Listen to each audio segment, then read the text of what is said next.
Mi nombre es Sebastián y tengo 12 años. O lo tenía antes de que todo cambiara. La gente dice que morí en un accidente, pero eso no es verdad. No del todo. Algo pasó, algo que nadie quiere recordar. No sé cuánto tiempo ha pasado desde ese día, pero no me fui. Estoy aquí, estoy viendo, y mi hermano ha comenzado a recordarme. Solo que no debería haberlo hecho, porque ahora viene por él también. No quiero estar aquí. Este lugar no es como lo recordaba. Es oscuro. No hay luz. No hay tiempo. Pero sí hay algo más. Un sonido. Un susurro. Una voz que me llama cada noche. No sé cuánto tiempo ha pasado desde que me fui. No sé si estoy soñando o si nunca desperté. Pero sé una cosa. Mi hermano me ha visto.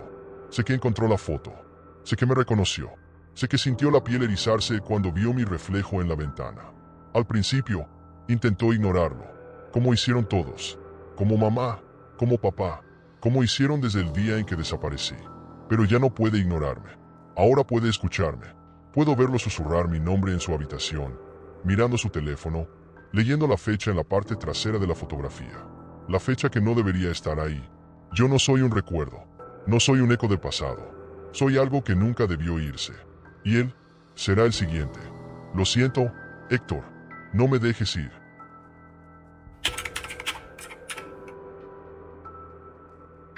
Historias de ultratumba. Apaga la luz. El sonido del impacto aún me persigue. A veces lo escucho en mis sueños, otras veces cuando estoy solo en casa y todo está en silencio. Un estruendo seco, seguido de un grito ahogado. Luego, el silencio más absoluto. Tenía solo 9 años cuando mi hermano Sebastián murió. Fue un accidente, o al menos eso fue lo que me dijeron. Recuerdo los gritos de mi madre, la confusión en los ojos de mi padre mientras trataba de hacer que todo pareciera normal. Pero yo estaba allí. Yo vi lo que pasó. Sebastián y yo estábamos jugando cerca del Puente Viejo, un lugar donde nuestros padres nos prohibían ir. Tenía 12 años, y como buen hermano mayor, siempre encontraba la forma de hacerme seguirlo a sus travesuras. Esa tarde, Sebastián se inclinó demasiado sobre el borde de la baranda, mirando hacia el río lodoso que corría debajo. ¿Ves eso?, me preguntó, señalando algo en el agua. Yo no vi nada, solo el reflejo del sol sobre la superficie marrón del río. Pero Sebastián estaba seguro. Dijo que alguien estaba allá abajo, observándonos. Yo me reí, pero él no. Cuando volteé a verlo, su expresión había cambiado. Ya no estaba sonriendo. Héctor, hay alguien en el agua, repitió, en un susurro. En ese momento, un escalofrío recorrió mi espalda. No porque creyera que hubiera alguien allí, sino porque su voz sonaba diferente, como si no fuera él quien hablaba. Y entonces, sucedió. El suelo bajo sus pies cedió. El tiempo se ralentizó. Vi cómo su cuerpo se inclinó demasiado hacia adelante, cómo intentó sostenerse de la baranda corroída por el tiempo. Vi sus dedos resbalar sobre la madera húmeda y su expresión de terror cuando entendió que iba a caer. Intenté sujetarlo. Juro que no intenté, pero lo único que logré fue agarrar su muñeca por un segundo, antes de que se resbalara por completo. Recuerdo su grito ahogado mientras caía, el sonido de su cuerpo golpeando la corriente. Y luego, el silencio. Nunca encontraron su cuerpo. Años después, intenté convencerme de que fue solo un accidente. Algo trágico, pero sin mayor explicación. Hasta hoy, estoy en la casa de mi madre, limpiando mi antigua habitación. He decidido mudarme a otro estado por trabajo, y quiero deshacerme de algunas cosas antes de irme. He vivido con la ausencia de Sebastián por más de 15 años. Pensé que ya no dolería, pero cuando abro el armario y veo la fotografía, todo vuelve de golpe. Es una imagen de nosotros dos, pero hay algo imposible en ella. El papel está brillante, sin rastros de haber sido tomada hace tantos años, como si fuera nueva, y en la parte trasera, una fecha. Hace exactamente 7 días. Se me seca la garganta. Esto tiene que ser una broma. Alguien la puso aquí para asustarme. Mamá, no, ella jamás haría algo así. Me siento en la cama, inspeccionando la foto. Todo en ella se ve real. La ropa que llevo puesta es actual, pero Sebastián está igual que el día en que murió. El mismo corte de cabello, la misma camiseta con el logotipo desgastado de su banda favorita. La única diferencia es su expresión. Está sonriendo, pero no es una sonrisa normal. Es como si supiera algo que yo no. Intento olvidar la fotografía. La dejo sobre la mesa de noche, convencido de que al día siguiente todo tendrá una explicación lógica. Pero entonces, en medio de la noche, los escucho. Pasos en el pasillo. No los de mamá, no los de los vecinos. Son pasos pesados, lentos, como si alguien se asegurara de que supiera que está ahí. Mi cuerpo se paraliza. Sé que debo asomarme, pero mi instinto me dice lo contrario. Mi respiración se vuelve errática. El sonido se detiene justo frente a mi puerta. Espero. Y cuando finalmente reúno el valor para mirar a través de la ventana de mi cuarto, veo mi reflejo en el vidrio. Mi rostro pálido, los ojos abiertos como platos. Y detrás de mí, en el pasillo, veo a Sebastián. Está parado allí, mirándome, sonriendo, y cuando parpadeo, ya no está. Héctor nunca superó la muerte de su hermano menos su madre. Su padre quiso rehacer su vida, pero nunca fue lo mismo. Años después del acontecimiento logró por fin rehacer su vida, pero ¿a qué costo?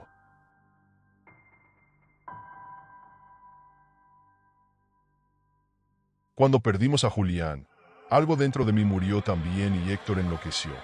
Él ya no era el mismo y lo poco que quedaba de humanidad de su alma se fue después de la muerte de su hijo. No era solo la ausencia de su risa en la casa, ni el silencio en las noches donde solía pedirnos que le contáramos una historia antes de dormir. Era la sensación de que el mundo había cambiado de forma irreversible, que ya nunca volveríamos a ser los mismos. El accidente fue rápido, violento, una caída por las escaleras, un golpe en la cabeza, muerte instantánea, o al menos eso fue lo que nos dijeron. El velorio pasó como una neblina borrosa. La gente nos daba palabras de consuelo que no significaban nada.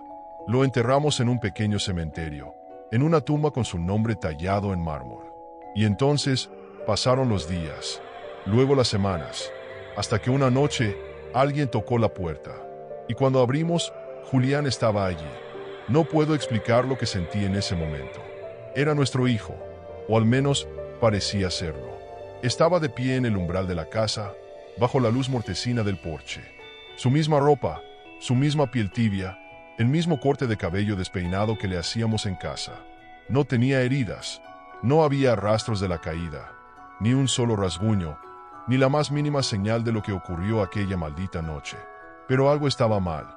Sus ojos eran iguales, pero no lo eran. Eran un poco más oscuros, un poco más grandes. No parpadeaba con la frecuencia normal de un niño. Se quedaba viéndonos fijamente, como si estuviera aprendiendo nuestras expresiones, como si nos estuviera estudiando. No recuerdo si fue Andrés o yo quien lo abrazó primero, pero lo dejamos entrar. Dios, ¿qué clase de padres habríamos sido si lo hubiéramos dejado afuera?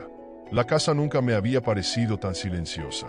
Después del accidente, todo sonaba hueco, como si la muerte de Julián hubiese dejado una grieta invisible en cada rincón.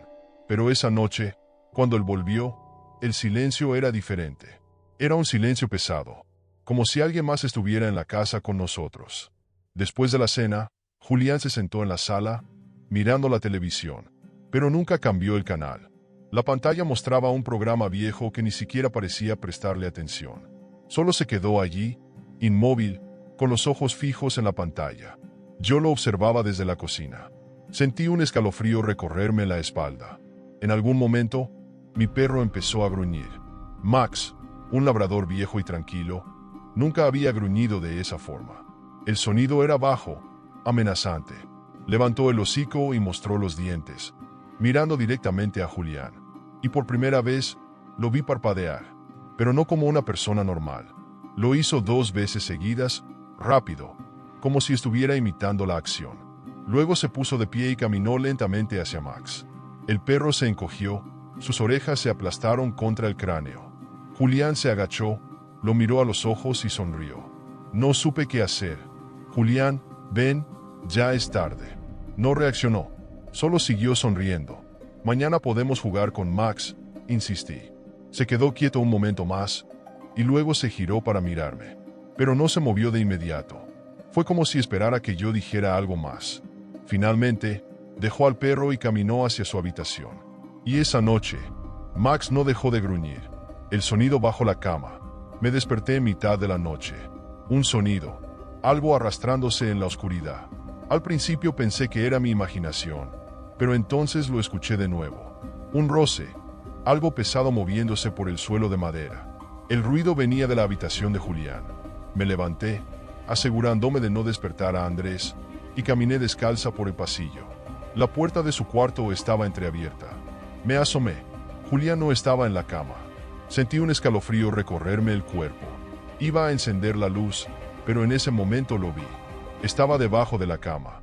No dormía. No se movía. Solo estaba ahí, con los ojos completamente abiertos, mirando el suelo. Dio un parpadeo seco y murmuró: «Mamá, alguien está en mi cuarto». Mi garganta se cerró. «Hijo, ven aquí». «No puedo», susurró, y su voz no sonaba normal. No sé cuánto tiempo pasé congelada en la puerta, pero entonces la luz del pasillo parpadeó, y Julián comenzó a sonreír. Me temblaban las manos cuando lo jalé de debajo de la cama. Estaba frío, su piel helada como mármol, sus labios secos y agrietados. «Ya pasó, ¿estás bien?», le susurré. Él solo me miró, inclinó la cabeza y dijo en voz baja: «Mamá, Max está llorando». Mi sangre se congeló, porque en ese momento, desde la cocina, escuché un sonido bajo y húmedo, el llanto de un animal. Cuando bajé las escaleras, el aire olía a metal. La cocina estaba oscura, pero pude distinguirlo de inmediato. Max estaba tendido en el suelo, muerto. Su cuerpo estaba cubierto de heridas, pequeñas, precisas, como si alguien lo hubiera apuñalado una y otra vez, de forma meticulosa. La bilis subió por mi garganta. Temblando, caí de rodillas y toqué su pelaje todavía tibio. Fue entonces cuando sentí la presencia detrás de mí. Julián, observando. «Mamá». Max tenía miedo de mí. Su voz sonaba diferente. «¿Por qué crees que tenía miedo de mí?». Yo no respondí. No podía. Solo me quedé allí, temblando. Y cuando finalmente me atreví a mirarlo, su sombra en la pared no coincidía con su cuerpo. Mi esposa dejó de hablarme después de lo que pasó y entró en un estado de shock. Al principio fueron solo respuestas cortas, miradas evasivas, como si quisiera decir algo pero no pudiera. Luego, simplemente, se fue apagando. Camila era una mujer fuerte. Había cargado con nuestro duelo como pudo, tratando de llenar la casa con algo parecido a normalidad. Pero cuando Julián volvió, todo cambió. Se volvió silenciosa. Sus pasos eran más lentos. Sus noches eran más largas. A menudo la encontraba de pie en el pasillo, mirando la habitación de Julián con los labios apretados, como si estuviera conteniendo un grito. Yo la abrazaba, le decía que todo iba a estar bien, pero cada vez que tocaba su piel, la sentía más fría, como si algo la estuviera drenando poco a poco. Y entonces comenzaron los sueños. Yo nunca fui de recordar mis sueños, pero después del regreso de Julián, cada noche era la misma. Siempre despertaba en la oscuridad de nuestro cuarto, con la sensación de que algo estaba mal. Y entonces lo veía, Julián, de pie, en la puerta de la habitación, mirándonos. Su silueta apenas visible contra la penumbra del pasillo. No se movía, no respiraba, solo estaba ahí, observándonos dormir. El sueño siempre terminaba igual. Me daba la vuelta para abrazar a Camila, pero su lado de la cama estaba frío. Y cuando giraba la cabeza, ella estaba en el suelo, sus ojos abiertos, fijos en el techo, la boca entreabierta en un grito sin voz. Pero lo peor no era verla así. Lo peor era que en la oscuridad, al pie de la cama, Julián seguía sonriendo. La noche en que todo ocurrió, desperté con la sensación de que algo estaba terriblemente mal. El pasillo estaba en penumbra. La luz de la cocina estaba encendida. Me levanté sin hacer ruido y caminé lentamente hasta la puerta del cuarto. Desde el pasillo, podía ver la figura de Camila, de pie en la cocina, dándome la espalda. Camila no respondió, solo permaneció allí, quieta, con la cabeza baja, como si estuviera escuchando algo. Mi corazón se aceleró. Di un paso adelante y noté que sus manos estaban temblando. «Amor, ¿estás bien?». Ella apenas giró la cabeza hacia mí. «No es él», susurró. Me detuve. «¿Qué? No es él?», repitió, en la misma voz vacía. Se dio la vuelta lentamente, con los ojos brillantes por el miedo. «Héctor», lo vi en el espejo. Tragué saliva. «¿A quién?». Camila apretó los labios. «A Julián». Mis piernas temblaron. ¿Y qué tenía de raro? Ella tardó un segundo en responder. «Nada. susurró finalmente. El problema es que yo estaba viéndolo de frente, pero su reflejo estaba de espaldas. Mi esposa no volvió a la cama esa noche. Se quedó en la sala, abrazándose las piernas, murmurando cosas que no podía escuchar. Intenté convencerla de que descansara, pero ella solo negaba con la cabeza. Héctor, dijo en un hilo de voz, tenemos que sacarlo de aquí. Mi pecho se comprimió. No supe qué decir. Y entonces, lo escuchamos. Un golpe seco. Algo pesado cayó en el piso de arriba. Camila y yo nos miramos en silencio. El cuarto de Julián. No recuerdo quién de los dos subió primero, pero la puerta de su habitación estaba entreabierta. Y en el suelo, justo en la entrada, había manchas, oscuras, profundas, como si alguien hubiera arrasado algo mojado sobre la madera. Mi mano tembló al encender la luz. Julián estaba sentado en su cama. La luz amarillenta iluminó su rostro con una suavidad antinatural. Su expresión era vacía. No dijo nada. Solo nos miró con esos ojos oscuros, con esa piel que ya no parecía la de un niño. Y entonces, con voz pausada, preguntó, «Mamá, ¿por qué lloras?» No nos habíamos dado cuenta. Camila estaba llorando. No recuerdo haberme quedado dormido, pero desperté en medio de la noche, con el sonido de la respiración entrecortada de Camila. Me giré hacia ella. No estaba en la cama. La puerta de la habitación estaba abierta. Y en el pasillo, vi su sombra moverse hacia la escalera. Mi corazón latió con fuerza. Me levanté de golpe y salí tras ella. Camila. Pero cuando bajé, todo estaba oscuro. La luz de la cocina titilaba levemente. Mis pies descalzos pisaron algo húmedo. Y entonces, vi la silueta de Julián de pie junto a la mesa, sosteniendo algo en su mano. La luz de la cocina parpadeó una vez más. Y en ese breve destello, vi a Camila en el suelo, el pecho subiendo y bajando con dificultad, los ojos abiertos, la boca temblando. Quise gritar, pero mi voz no salió. Solo pude mirar a Julián. Y él me sonrió. «Papá», susurró con voz infantil. Camila tenía miedo de mí. Su mano tembló, como si aún estuviera apretando algo. Y entonces, con un movimiento tan sutil como inhumano, dejó caer lo que tenía en su mano. El cuchillo. Mi estómago se revolvió. Di un paso hacia adelante, pero en ese momento la luz se apagó. El silencio se hizo denso. No podía ver nada. Y en la oscuridad, escuché a Julián reír. Bajo, leve, como si estuviera esperando a que la luz regresara. Como si disfrutara del momento. Como si supiera que, cuando pudiera verlo otra vez, ya no iba a ser mi hijo.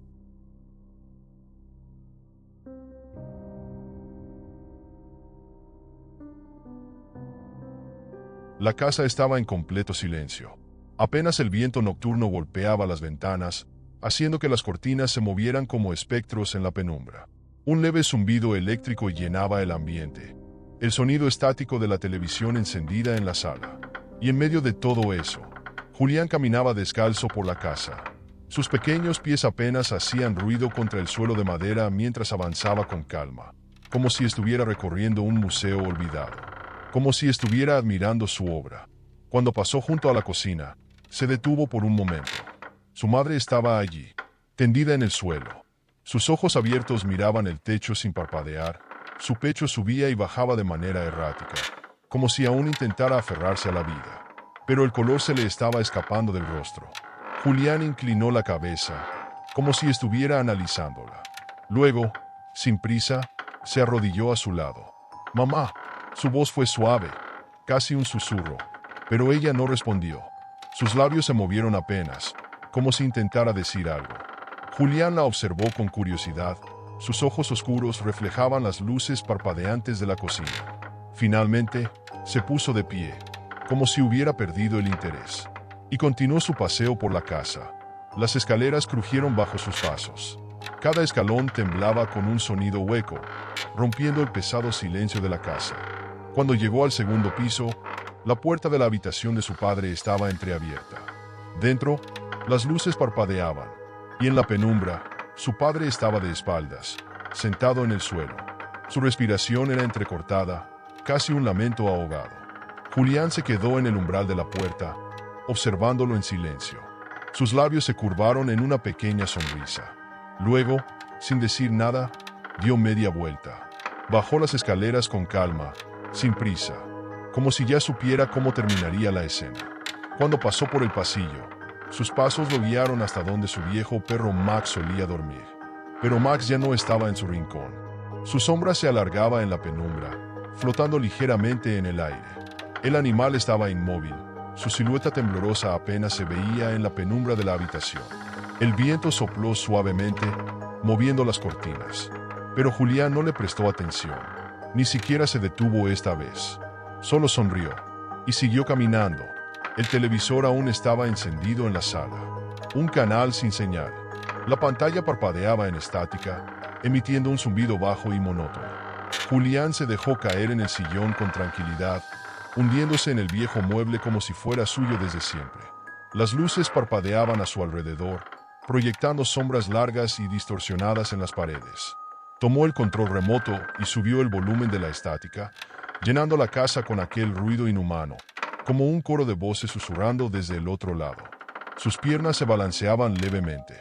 Sus manos pequeñas jugueteaban con los botones del control. Y entonces, lentamente, su sonrisa se hizo más ancha, como si estuviera satisfecho, como si, por fin, todo estuviera en su lugar. La casa, ahora, le pertenecía.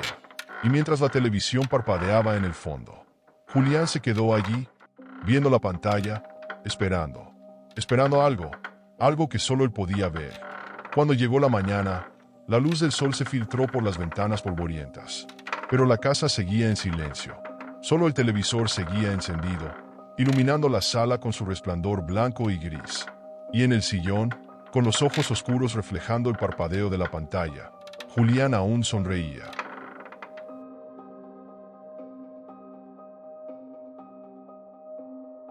Suscríbete para no ser un difunto.